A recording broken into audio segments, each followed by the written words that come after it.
Hey, Leo Drager here for Cyber Area IT. I want to talk to you about a utility called TCP View.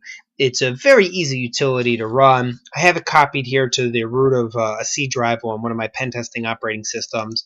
And I'm going to open it up and just maximize it to give you an idea. Now it shows the process and then the process ID mapped to the system, the specific port, TCP or UDP, so layer 4 port, the local address, and the remote address. Now, as you can see, Tiny is executing with process ID 3916.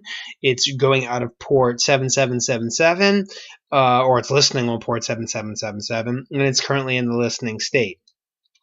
You can look at the priorities if you want to right click here. Kind of tells you the path and the submit command line processes. But as you just saw, you saw a little green item. There's another one. Here it goes.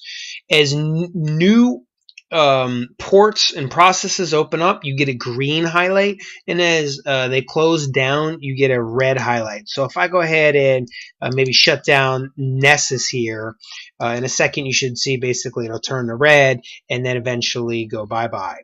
All right, so it is color coded. It shows you more of a dynamic interaction to the system, which is one of the reasons why I like this tool, as opposed to something like Netstat, where you can effectively get the same exact information, but it's static. In other words, you have to keep checking or keep executing the command to see if there's any difference in the output, where this one kind of tells you in real time. So that's an advantage of using TCP View over some of the other tools.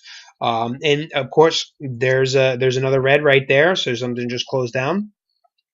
Don't forget to check out the other videos on all the forensics analysis and the penetration testing specifically related to viruses, Trojans, worms, and backdoors, because some of the key elements, the takeaways here are just evaluating where the behavior of these different types of Trojans and how they behave on the system actually are. And that's the value that you're going to bring to the table when you analyze this stuff.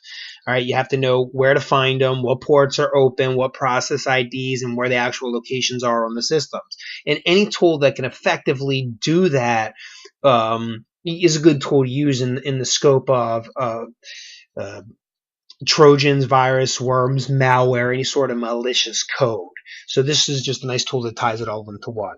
So thanks for watching. I'll see you in some of the other videos. My name is Leo Drager, and don't forget to check us out on Facebook, LinkedIn, YouTube, and Twitter.